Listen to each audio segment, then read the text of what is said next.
بسم اللہ الرحمن الرحیم۔ السلام علیکم محترم ناظرین، آج ہم 5 ایسے مواقع پر بات کریں گے جہاں خاموش رہنا آپ کے لیے مفید ثابت ہو سکتا ہے۔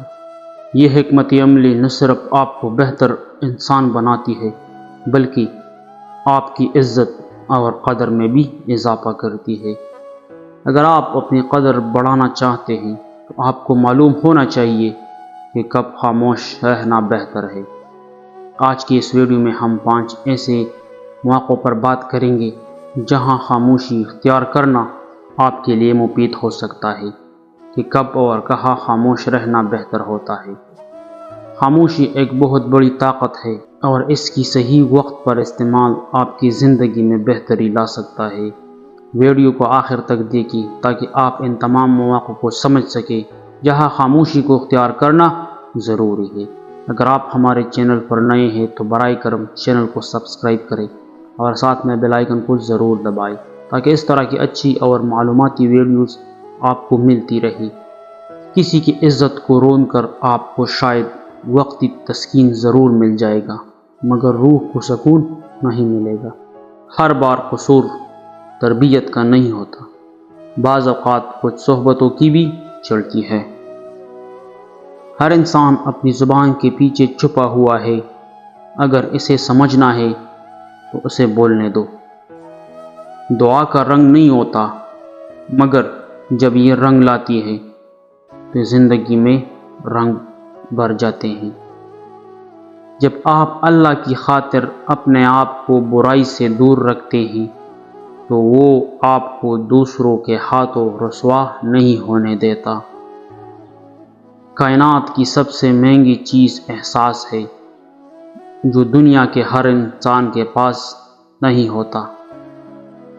آپ اپنی زندگی سے بھلے خوش نہ ہو پر کچھ لوگ ایسے بھی ہیں جو آپ جیسی زندگی جینے کے لیے ترستے ہیں۔ اپنے وہ نہیں ہوتے جو تصویر میں ساتھ کھڑے ہوتے ہیں، اپنے تو وہ ہوتے ہیں جو تکلیف میں ساتھ کھڑے ہوتے ہیں۔ کبھی کبھی اچھے لوگوں سے بھی غلطیاں ہو جاتی ہیں لیکن اس کا مطلب ہرگز یہ نہیں کہ وہ برے لوگ ہیں، بلکہ یہ مطلب ہے کہ وہ بھی انسان ہی ہے۔ انسان آخری لمحے تک اپنے آپ کو یقین دلاتا رہتا ہے کہ موت دوسروں کو ہی آتی ہے، مجھے شاید نہ آئے۔ چیزوں کی اہمیت نہیں ہوتی، وہ کبھی نہ کبھی مل جاتی ہے۔ صرف انسان ہے جن کا نعم البدل نہیں ملتا، وہ کبھی واپس نہیں ملتے۔ انسان نے محسوس کرنا اس لیے چھوڑ دیا ہے کیونکہ اسے ان چیزوں سے محبت ہو گئی ہے جن میں احساس نہیں۔ جب دعاؤں اور کوششوں سے بھی بات نہ بنے تو فیصلہ اللہ پر چھوڑ دو۔ اللہ اپنے بندوں کے بارے میں بہتر فیصلہ کرنے والا ہے۔ اگر پینسل بن کر کسی کی خوشیاں نہیں لکھ سکتے تو کوشش کرو کہ ربڑ بن کر کسی کے غم مٹا دو۔ شکر ہے کہ موت سب کو آتی ہے ورنہ امیر اس بات کا بھی مذاق بنا لیتے غریب تھا اس لیے مر گیا۔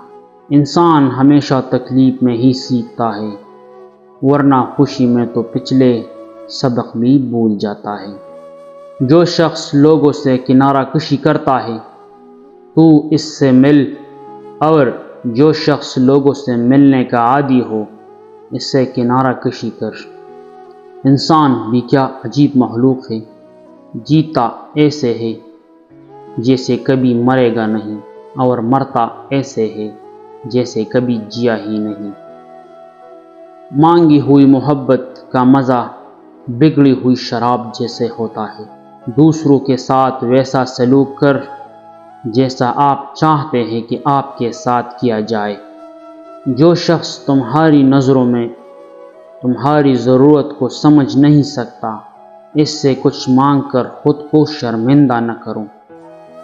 مخلص رشتوں کو مجبوریوں میں بھی ضائع نہ ہونے دے، کیونکہ مجبوری تو ختم ہو جائے گی لیکن رشتے نہیں جڑیں گے۔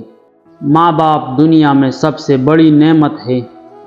ماں نہ ہو تو دل کو دلاسا دینے والا کوئی نہیں ہوتا۔ اور باپ نہ ہو تو زندگی کے دوڑ میں اچھا مشورہ دینے والا۔ میں ایسے معاشرے کو کیا نام دوں جہاں پر فلموں اور ڈراموں میں موجود درد تکلیف پہ رونا آ جاتا ہے، مگر اصلی زندگی میں کسی کے دکھ درد کو ڈرامہ سمجھا جاتا ہے۔